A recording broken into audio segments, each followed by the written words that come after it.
A children's lullaby hummed in the dead of night was enough to bring a millionaire to his knees. Marcus Whitfield, a man whose pharmaceutical empire had made him one of the wealthiest men in New England, a man who could buy silence with a signature, found himself unable to breathe. The voice belonged to the new housemaid, softly singing to his impossible twin children in the nursery. But it wasn't just any lullaby. It was a melody no one else should have known, a tune from a past he had buried under 15 years of wealth and carefully constructed lies. Why did this powerful man who controlled the fates of thousands crumble at the sound of a simple song? The answer lies in a story of a stolen life, a silenced truth, and two children who were never supposed to exist. The Whitfield estate sat like a crown atop Riverside Heights in Greenwich, Connecticut, a monument to wealth and power that commanded 12 acres of perfectly manicured grounds. Behind wrought iron gates adorned with the family crest and hedges trimmed with mathematical precision lived Marcus Whitfield, 42 years old, with silver threading through his dark hair at the temples, gray eyes sharp as surgical steel, and a bearing that suggested he'd never been denied anything in his life. He hadn't earned his fortune through inheritance, though his family had been comfortable. Marcus had built Whitfield Biomed from the ground up, transforming a struggling generic drug manufacturer into a pharmaceutical powerhouse that held patents on 3 of the most profitable medications in the country. His company's breakthrough diabetes treatment alone generated $2.3 billion in annual revenue. Forbes had recently estimated his personal net worth at $840 million, though those close to him suspected the real number was significantly higher. The house itself was a masterpiece of modern architecture, all glass walls and clean lines, filled with museum-quality art and furniture that cost more than most people's homes. Every surface gleamed. Every detail was perfect. It was a house that belonged in architectural magazines, not a home where children lived. But Marcus Whitfield had a problem that all his money, all his power, all his connections couldn't solve: his 7-year-old twins, Ethan and Emma. The children were beautiful in the way that made strangers stop and stare. Dark hair that fell in soft waves, startling blue eyes that seemed almost too bright to be real, delicate features that belonged on porcelain dolls. But behind that angelic exterior lived something else entirely. Something wild and unreachable and, frankly, terrifying. They bit. They screamed until their voices went hoarse. They destroyed property with methodical, almost calculated precision. Ethan had once systematically cut the strings on a $45,000 piano with kitchen scissors. Emma had locked the nanny in the wine cellar for 6 hours, then claimed she forgot where the key was. They set off fire alarms at 3 in the morning. They released the koi from the garden pond. They painted obscenities they were far too young to know on the walls of their bedrooms. In the past 11 months, 8 nannies had quit. The first had been Mrs. Henderson, a 62-year-old British woman with impeccable references who'd cared for the children of European royalty. She lasted 3 weeks before Emma pushed her down a flight of stairs. Mrs. Henderson survived with only bruises and a twisted ankle, but she threatened to sue before Marcus's lawyers convinced her to sign an NDA in exchange for 6 months' salary. The second was a cheerful Australian named Bridget who believed in positive reinforcement and natural consequences. She made it 5 days before Ethan locked her out of the house in a snowstorm wearing only her pajamas. She packed her bags that same night. The third, fourth, and fifth came and went in a blur of tears, threats, and increasingly desperate phone calls to the agency. The sixth was a former Marine drill sergeant turned childcare specialist who'd worked with troubled youth in juvenile detention centers. Marcus had high hopes for her. She lasted exactly 1 week before she told him, with visible emotion, that she'd served 2 tours in Afghanistan and nothing had prepared her for his children. The seventh was a man, thinking perhaps a masculine presence would help. He quit after Emma told him in graphic detail how she'd watched her mother drown, something that wasn't true according to the official reports but disturbing enough that the nanny refused to stay another night under the same roof. The most recent, a stern Norwegian woman named Astrid Johansson with 20 years of experience and references from 3 ambassadors' families, lasted exactly 4 days before she walked out mid-tantrum, muttering something in her native language that the housekeeper, Mrs. Kozlov, later translated as "those children are possessed by demons," and may God have mercy on whoever tries next. Marcus told himself it was grief. Their mother, his wife Isabel, had died 3 years ago in what was officially ruled a tragic drowning accident at their vacation home in Martha's Vineyard. The twins had been 4 years old. Too young to truly understand death, old enough to be irreparably damaged by it. He threw money at the problem because that's what Marcus Whitfield knew how to do. Child psychologists with degrees from Yale and Harvard cycled through the house, each one diagnosing the children with different conditions: oppositional defiant disorder, reactive attachment disorder, childhood trauma response syndrome. They prescribed therapy, behavioral interventions, sometimes medication. Nothing worked. Behavioral specialists who charged $500 an hour came to observe the children in their natural environment. They left with pages of notes and carefully worded recommendations that essentially amounted to: these children need more attention from their father. Marcus hired more staff instead. He enrolled them in the most exclusive private academy in Connecticut, a school that specialized in gifted children with unique needs. They were expelled within 3 months after Emma orchestrated a cafeteria riot and Ethan was found trying to set fire to the science lab. His household staff walked on eggshells around the children. The cook kept her knives locked up. The gardener refused to work when the twins were outside. The housekeeper, Mrs. Kozlov, a stoic Russian woman in her 60s who'd survived the collapse of the Soviet Union, crossed herself whenever she passed the children's rooms. Marcus's executive assistant, Patricia Chen, a hyper-competent woman of 45 who managed his calendar with military precision, had created a separate file just for nanny recruitment agencies. She'd exhausted every premium service in the tri-state area. Then she'd expanded to national services. Then international ones. "Sir," Patricia said one Thursday morning in late October, standing in the doorway of his home office with a tablet in her hands and an expression that suggested she was delivering bad news, "we have one more option. It's unconventional."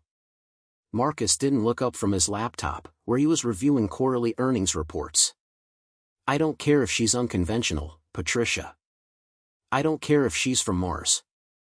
I care if she can last more than a week without having a nervous breakdown or threatening legal action." Patricia hesitated, which was unusual. She was not a woman who hesitated. "Her name is Elena Vasquez. She's not from a traditional agency. She came recommended by your housekeeper, Mrs. Kozlov.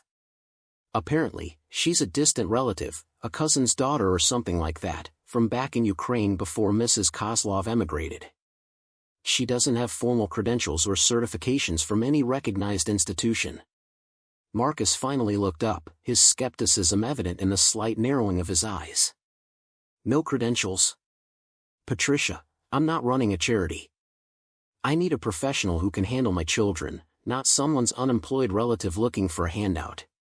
She has references, just not the typical professional ones," Patricia continued carefully. "She's worked as a housemaid for several families in Boston, a caregiver for elderly patients with dementia, even a hospice attendant. She's apparently very good with difficult cases. People who are unreachable."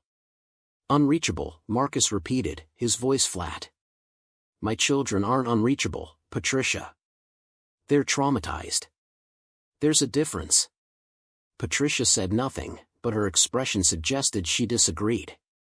Everyone in the household knew the truth even if Marcus refused to acknowledge it: the twins weren't just acting out from grief. There was something else, something deeper and more disturbing, driving their behavior. Marcus pinched the bridge of his nose, feeling the familiar pressure of a headache building behind his eyes. He'd been getting them more frequently lately, stress-induced migraines that no amount of medication could fully suppress. "Fine. Schedule an interview. At this point, I'll try anything. But if she's not suitable, I want you to contact that agency in London we spoke to last month. The one that specializes in high-net-worth families." "Already done, sir. The London agency has a candidate arriving next week as a backup plan." Of course she had. Patricia was nothing if not thorough. Elena arrives. Elena Vasquez arrived on a gray Monday morning in late October when the New England autumn had already begun its slide into winter. The sky was the color of old pewter, heavy with the promise of rain, and a cold wind stripped the last stubborn leaves from the estate's oak trees. She was not what Marcus expected. He'd anticipated someone older, perhaps another stern matron like Mrs. Johansson, or maybe someone younger and energetic like Bridget had been. Instead, Elena appeared to be in her late 30s, possibly early 40s, with warm olive-toned skin that suggested Mediterranean or Latin American heritage, dark hair pulled back in a practical bun at the nape of her neck, and deep brown eyes that seemed to absorb everything they observed without revealing what they thought about it. She wore simple clothes, a gray cardigan over a modest navy dress that fell to mid-calf, sensible low-heeled shoes that had seen wear but were meticulously maintained, and no jewelry except for a simple silver cross on a thin chain. There was nothing remarkable about her appearance, nothing that would make her stand out in a crowd, yet something in the way she carried herself, a quiet dignity that needed no expensive clothes or accessories to announce itself, made Marcus pay attention. She sat across from him in his study, a room of dark wood and leather furniture that smelled of old books and expensive cologne, her hands folded calmly in her lap, her posture straight but not rigid. She met his gaze without flinching or looking away, which was unusual. Most people found Marcus's stare intimidating. "Mrs. Kozlov speaks highly of you," Marcus began, flipping through the thin file Patricia had prepared. It was remarkably sparse compared to the thick dossiers he'd reviewed for previous candidates. "But I'll be frank, Ms. Vasquez. You're not what I typically hire. No formal training in child psychology, no certifications from recognized institutions, no degree in early childhood education. Your resume is eclectic. Why should I trust you with my children?" Elena's voice when she spoke was soft but steady, carrying a faint accent that Marcus couldn't quite place. It wasn't strongly Spanish despite her surname, but had traces of something Eastern European mixed in. "Because, Mr. Whitfield, credentials teach you how to manage children. Experience teaches you how to understand them. Your twins don't need management. They need to be understood." It was a bold statement, almost presumptuous. Marcus found himself intrigued despite his reservations. "That's a nice philosophical distinction, Ms. Vasquez, but I live in the real world. 8 nannies have quit in less than a year. These children are, and I'm trying to be diplomatic here, extremely difficult. Difficult doesn't begin to cover it. What makes you think you'll be any different from all the highly trained professionals who couldn't last more than a few weeks?" Elena tilted her head slightly, a gesture that reminded him oddly of a bird considering something from a different angle. "May I ask you something, Mr. Whitfield?" He nodded, curious where she was going with this. "When did the children start becoming difficult?" Marcus frowned. "After their mother died. Obviously. It's a natural trauma response to losing a parent at such a young age." "And before that? What were they like as babies, as toddlers?" He hesitated. The truth was, he didn't really know. He'd been traveling constantly for work during Isabel's final year, expanding the company's operations into European markets, negotiating the merger with a German pharmaceutical firm, fighting off a hostile takeover attempt. The twins had been so young, mostly cared for by Isabel and a rotating staff of au pairs and nannies whose names he couldn't even remember now. After the accident, everything had spiraled so quickly he'd never really stopped to think about what they'd been like before. "I don't see how that's relevant to the current situation," he said curtly, deflecting. Elena simply nodded, as if his deflection had told her everything she needed to know. "Children's behavior is always relevant to their history, Mr. Whitfield. But I understand. You want to know if I can handle them. I would like to try. 1 week. If the children and I don't find our rhythm, if I can't reach them, I'll leave quietly. No agency fees to dispute, no contracts to break, no dramatic exit. You'll owe me nothing." Something about her calm certainty disarmed him. Every other nanny had either been overconfident, promising results they couldn't deliver, or visibly nervous, already anticipating failure. Elena was neither. She simply was, present and unshakable. "Fine," Marcus said after a long moment. 1 week. Mrs. Kozlov will show you to the staff quarters and explain the household routine. But I'm warning you, Ms. Vasquez, and I mean this sincerely, they will test you. They will push every boundary. They will try to break you because that's what they do. They're looking for someone who will abandon them like everyone else has. Children always test, Elena said gently, rising from her chair. It's how they find out if you're going to stay. The first encounter. That afternoon, Elena met the twins. They were in the playroom on the second floor, a space that looked more like a disaster zone than the child's paradise it was meant to be. The room was enormous, easily 40 feet long, with floor-to-ceiling windows overlooking the estate grounds. It had been professionally designed by a child psychologist, filled with educational toys, art supplies, a reading nook with hundreds of books, even a small indoor climbing structure. None of it mattered. The room was destroyed. Toys lay broken and scattered across the hardwood floor like the aftermath of a battle. Building blocks had been hurled at the walls hard enough to leave dents in the plaster. Crayon marks streaked across surfaces in violent slashes of color. The stuffing had been pulled from several plush animals and scattered like snow. Paint had been poured onto the carpet in abstract patterns. Books lay torn and crumpled in corners. Emma sat in the corner farthest from the door, her back against the wall, methodically tearing pages from what had once been a beautiful illustrated copy of Alice in Wonderland. She didn't look up when Elena entered. Her small face was set in an expression of grim concentration, as if the destruction of the book required her full attention. Ethan stood by the window with his forehead pressed against the cold glass, staring out at nothing. His shoulders were hunched, his hands clenched into small fists at his sides. He looked like a miniature adult carrying the weight of the world, far too serious for a 7-year-old boy. Elena entered quietly. She didn't announce herself with false cheer, didn't try to command their attention with questions or introductions, didn't gasp at the state of the room or immediately start cleaning. She simply closed the door softly behind her, walked to a clear spot near the middle of the chaos, and sat down on the floor. For a long moment, she did nothing. She just sat, her back straight, her hands resting on her knees, and began to hum. It was a soft, wandering melody. Not a song from the radio or a commercial jingle or anything the children would have heard before. Something older, something that sounded like it came from another time and place entirely. A lullaby. Ethan turned from the window first. His blue eyes, so much like his father's, fixed on her with suspicious curiosity. He didn't move closer, but he watched. Emma stopped tearing the book and looked up, her dark hair falling across her face, half hiding her expression. Elena continued humming, her hands now reaching for some of the scattered toys near her. She didn't clean frantically or try to restore order. She just began sorting things gently, creating small islands of organization in the chaos. A pile of blocks here. A collection of stuffed animals there. Her movements were unhurried, almost meditative. "Who are you?" Emma finally demanded, her voice sharp and challenging for a 7-year-old. "We didn't ask for another nanny. My name is Elena. I'm here to help take care of you and your brother." "We don't need taking care of," Ethan said from the window, his voice flat and emotionless in a way that was deeply unsettling coming from a child. "And you'll leave anyway. They all leave.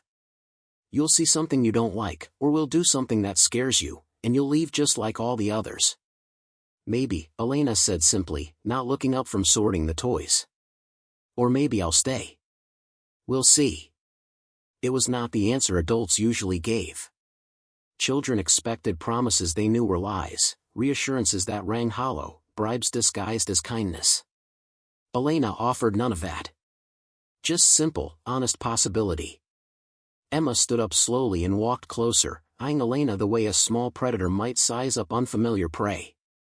She was testing, looking for weakness, for the fear that inevitably appeared in adults' eyes when they started to realize what they'd gotten themselves into. "Can you sing the whole song?" Emma asked, her voice softer now but still guarded. "The one you were humming?" "Which song, sweetheart?" "The one you were humming just now." "I've never heard it before." Elena looked up at her and smiled, a genuine expression that reached her eyes. "I can. Would you like me to?" Emma nodded once, quickly, then looked away as if ashamed of showing interest or admitting to wanting something.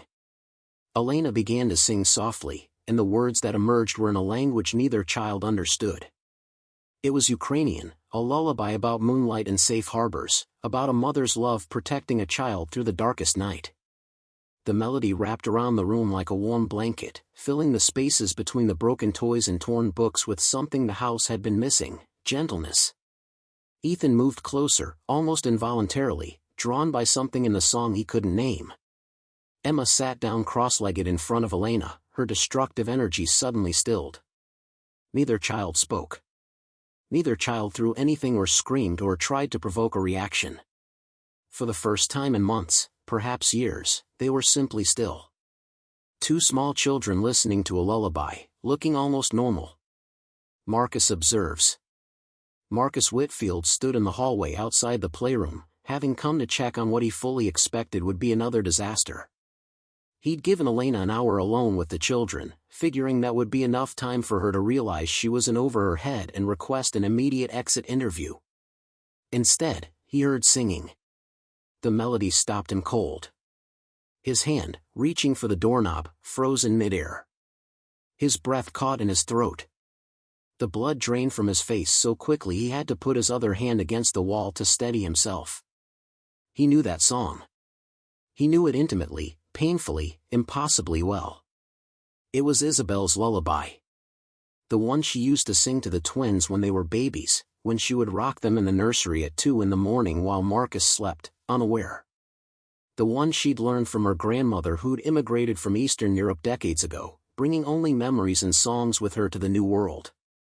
Isabel had sung it every night in the original Ukrainian, even though she herself barely spoke the language, had only known a handful of phrases in this one perfect, complete lullaby. He'd never heard anyone else sing it. Not the nannies, not the au pairs, not Mrs. Kozlov despite her Ukrainian heritage. It was Isabel's song, uniquely hers, a piece of her that he'd thought died with her in the cold waters off Martha's Vineyard. How did Elena know it? Marcus's heart pounded against his ribs like something trying to escape. He gripped the doorframe so hard his knuckles turned white, his breathing shallow and rapid. A cold sweat broke across his forehead and down his spine despite the house's perfectly regulated temperature. It was impossible. Had to be impossible. A coincidence. There were probably dozens, hundreds of Ukrainian lullabies. Maybe thousands. The odds that Elena happened to know this specific one, with this exact melody, these exact lyrics, were astronomical but not impossible. But as he listened to Elena's voice carrying not just the melody but the exact cadence, the exact emotional texture that Isabel had brought to it, the way she lingered on certain notes and softened others, a terrible dread began to creep through him like ice water in his veins. It was impossible. Had to be impossible. A coincidence. There were probably dozens, hundreds of Ukrainian lullabies. Maybe thousands. The odds that Elena happened to know this specific one, with this exact melody, these exact lyrics, were astronomical but not impossible. But as he listened to Elena's voice carrying not just the melody but the exact cadence, the exact emotional texture that Isabel had brought to it, the way she lingered on certain notes and softened others, a terrible dread began to creep through him like ice water in his veins. This woman wasn't just a random housemaid recommended by his staff. She knew something. Had come here knowing something. And whatever that something was, it had everything to do with the past he'd spent 3 years meticulously burying under layers of official reports, sealed records, and carefully managed narratives. His mind raced through possibilities, each more disturbing than the last. Had Isabel taught someone else the song? Had she had a confidant he didn't know about? Or was this something worse, something that meant his carefully constructed version of events was about to unravel? Marcus forced himself to step back from the door, to return to his study, to pour himself a glass of scotch with hands that trembled despite his best efforts to control them. He stood at the window overlooking his perfect grounds and tried to think logically, rationally, the way he approached business problems. But this wasn't business. This was personal. This was dangerous. And the worst part was, he couldn't fire her. Not yet. Because doing so would reveal that the song meant something to him, would show his hand before he understood what game was being played. He needed to know who Elena Vasquez really was and what she wanted. The first night. That evening, something unprecedented happened in the Whitfield house. Bedtime occurred without incident. Elena successfully guided both children through their nighttime routine, got them bathed, dressed in pajamas, teeth brushed, and tucked into their respective beds in the adjoining rooms they refused to share.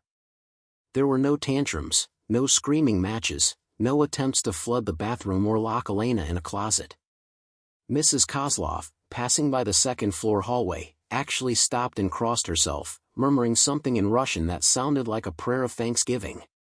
Marcus waited for Elena in his study, a glass of scotch in hand, his mind racing with questions and suspicions.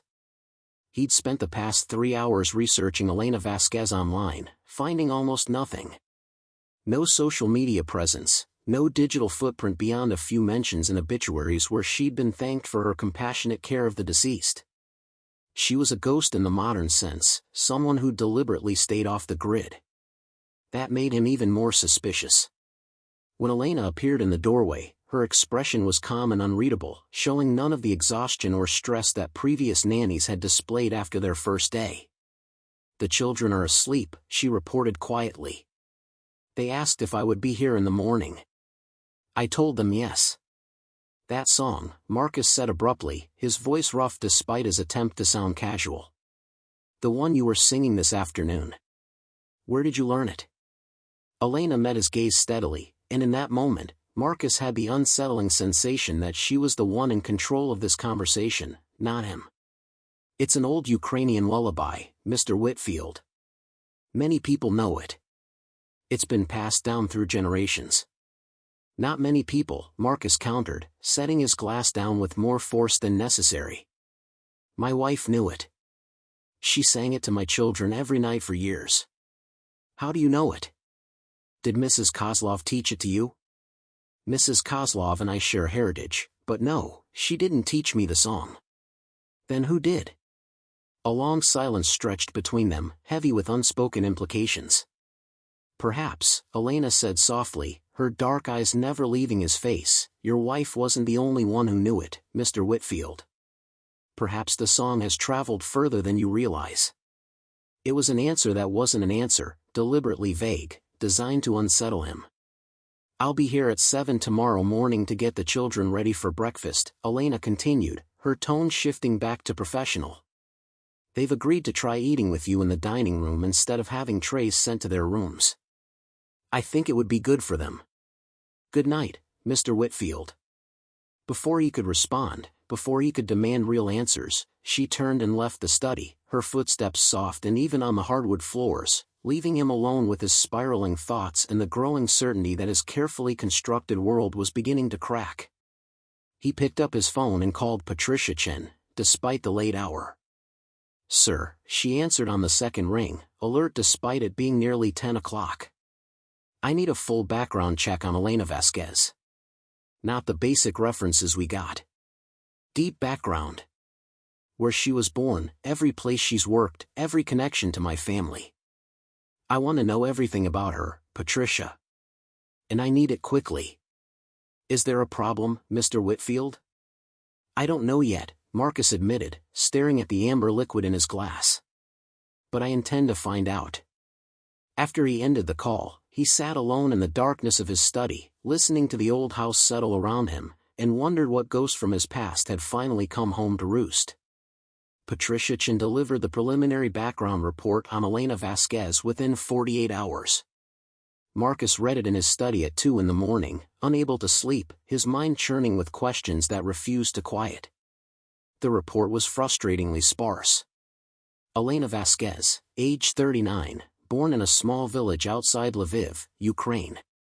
Immigrated to the United States 16 years ago on a work visa, later obtained permanent residency. She'd worked for various families in Boston, Philadelphia, and briefly in New York. Her references were impeccable, though notably, all from elderly clients or their surviving family members, praising her compassionate care during difficult end-of-life situations. But there was a gap. A significant one. For 18 months, 15 years ago, Elena had worked at a private rehabilitation facility in the Berkshires called Serenity Pines. The facility no longer existed, had closed down 8 years ago amid quiet rumors of financial irregularities. Patricia had found almost no records from that period. 15 years ago. Just 6 months before Marcus had met Isabel at a pharmaceutical conference in Boston. The coincidence made his skin crawl. Meanwhile, something miraculous was happening in the Whitfield household. The twins were transforming. It wasn't dramatic or immediate. Elena didn't work magic. But slowly, steadily, the chaos began to recede. Ethan started speaking in complete sentences instead of sullen monosyllables. Emma's violent outbursts decreased in frequency and intensity. They ate meals at regular times. They followed basic routines without the screaming battles that had characterized every previous attempt at structure. The staff noticed. Mrs. Kozlov commented that the house felt different, lighter somehow. The cook remarked that the children had actually thanked her for dinner. The gardener reported that Emma had asked questions about the flowers instead of trying to destroy them. Marcus observed from a distance, torn between relief and deepening suspicion.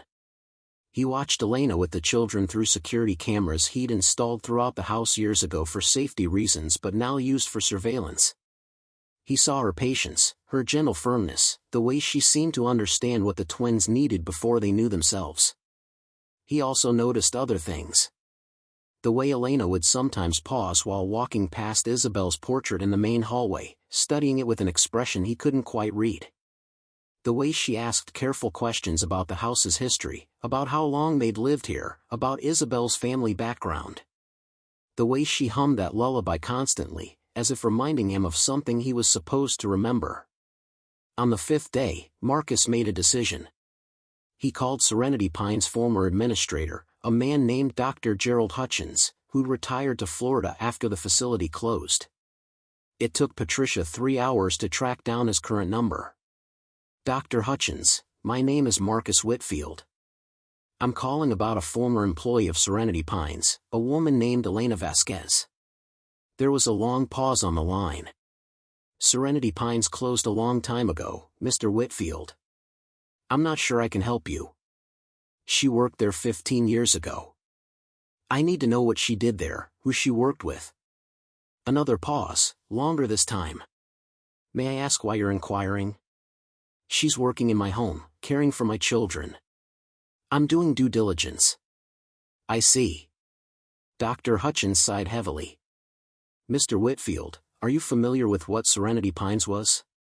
A rehabilitation facility. That's the sanitized version. It was a private psychiatric hospital for wealthy families who needed discretion. We treated patients with severe mental health crises, addiction issues, and in some cases, individuals who'd suffered traumatic brain injuries or were in various stages of recovery from comas or vegetative states. Marcus's hand tightened on the phone. And Elena? She was extraordinary. She worked primarily with our most difficult cases, patients who'd been unresponsive to traditional treatment. She had an almost supernatural ability to reach people others had given up on.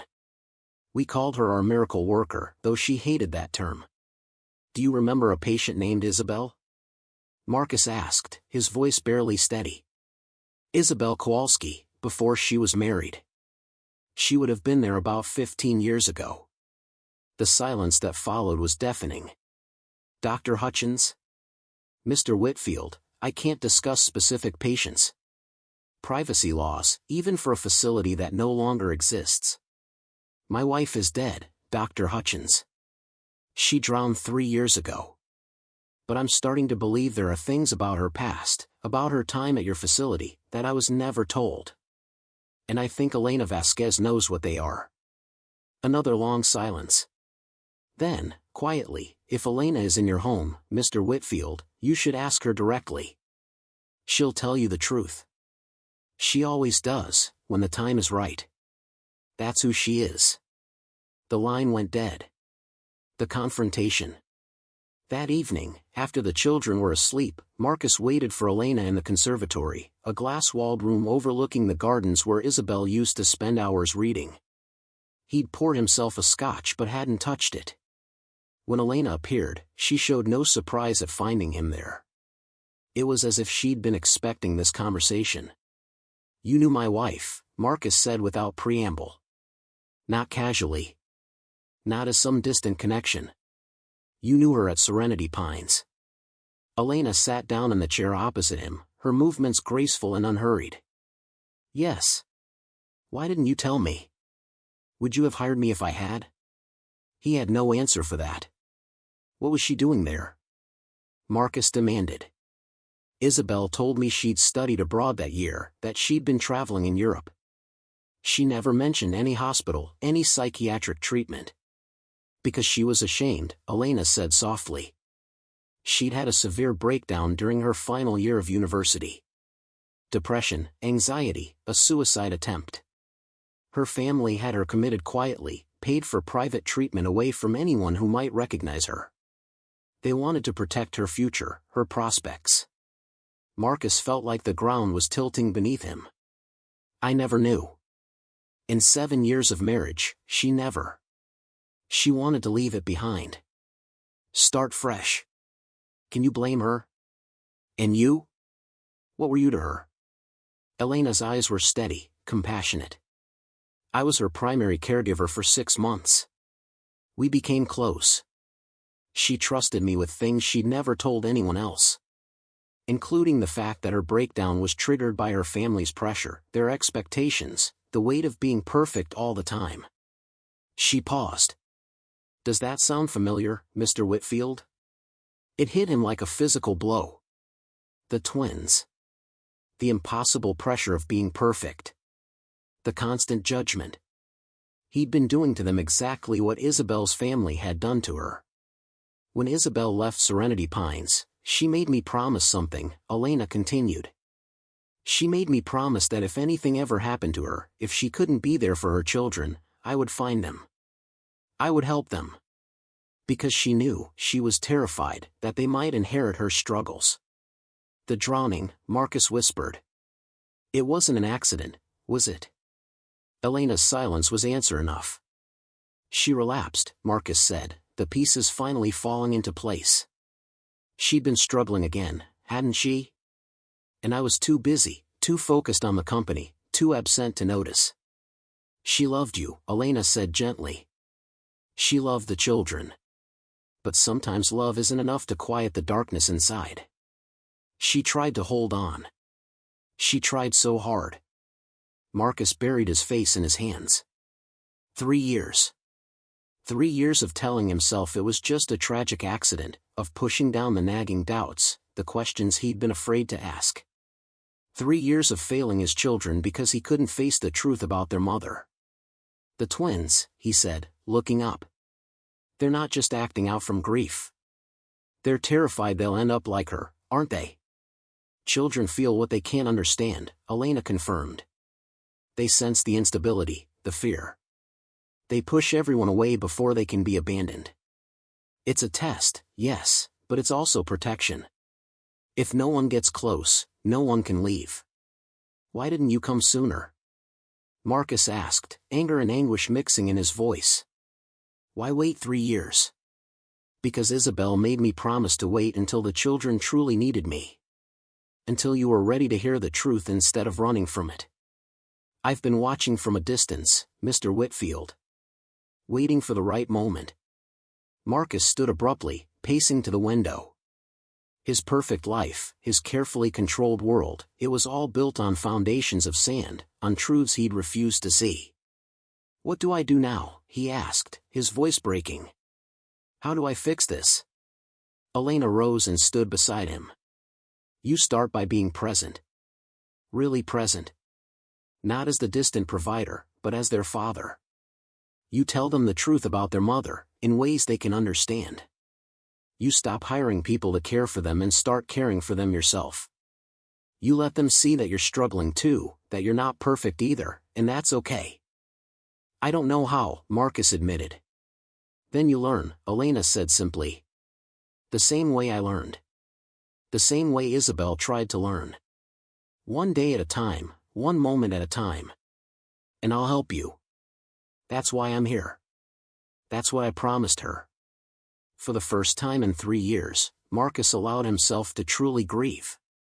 Not the sanitized, controlled mourning he'd performed at the funeral, but real, messy, devastating grief.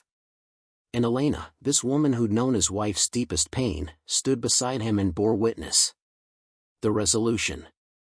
The transformation that followed wasn't magical or instantaneous. It was hard, painful work. Marcus reduced his hours at the company, delegating more to his executives.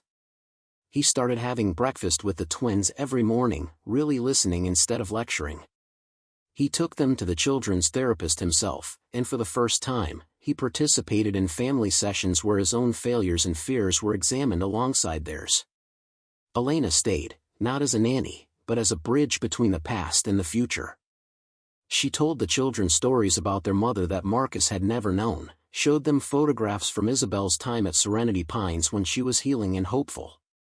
She taught Marcus the lullaby, explaining that it wasn't just a song but a promise, that no matter how dark the night, morning would come.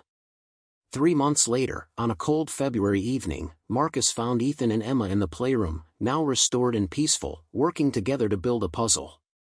They were humming the lullaby, slightly off-key but with joy in their voices. Elena stood in the doorway beside him. "They're going to be okay," she said softly. "Thanks to you." "No," Elena corrected. "Thanks to their mother, who loved them enough to plan for a future she knew she might not see. And thanks to you, for finally letting yourself be the father they needed instead of the father you thought you should be." That night, Marcus didn't return to his study to work. Instead, he sat between his children, helping with the puzzle, and for the first time since Isabel's death, the house on Riverside Heights felt like a home. Sometimes the greatest act of love is knowing when to ask for help. Sometimes healing requires facing painful truths. And sometimes the person who saves your family is the one who remembers the promise they made to someone you lost too soon. Elena Vasquez kept her promise. And in doing so, she saved not just the twins, but Marcus himself.